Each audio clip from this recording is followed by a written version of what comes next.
Islam handler ikke om en kultur, race eller i det hele taget om noget andet. Den handler om den samme religion, Allah har sendt via hver enkelte profet til hver eneste menneske i denne verden. Og kan I huske, da I var babyer, og da I blev født? Nej, det kan du sikkert ikke. Meget flot. Du har glemt den mest vigtigste dag af din mors liv. Astaghfirullah, vi er allerede så ubetænksomme. Men i alt fald vil jeg påminde dig om den dag, du blev født. Jeg vil bede dig om at identificere dig den dag. Det er begyndelsen af din tidslinje.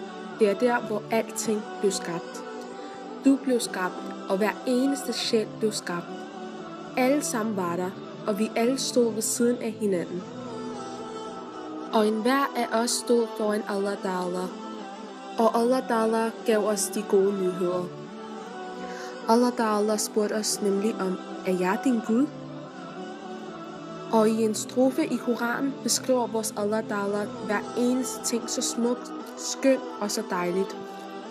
Og der er en tafsir til det. Hans beskrivelse af det vi sagde var, ja da, bestemt, du er min Gud. Og vi tøvede ikke engang. Hver eneste sjæl, alle dem du kan nævne, os, mig, dig, mine venner over hele verden, Mr. Bush og alle de kendte ministre, konger og dronninger. De alle var der, og vi sagde alle sammen, bestemt, du er min Gud. Men hvorfor sagde vi det så hurtigt? Nemlig fordi det var en god aftale. Det hele det gav mening. Vi så Allah, vi så paradis, vi så vores herres barmhjertighed. Hver eneste af os sagde, bestemt, jeg accepterer, at du er min Gud. Hvis jeg for 2 minutter siden havde spurgt dig om, hvad var det lykkeligste øjeblik i dit liv, havde du sikkert sagt, da jeg havde fødselsdag, eller da mine børn blev født.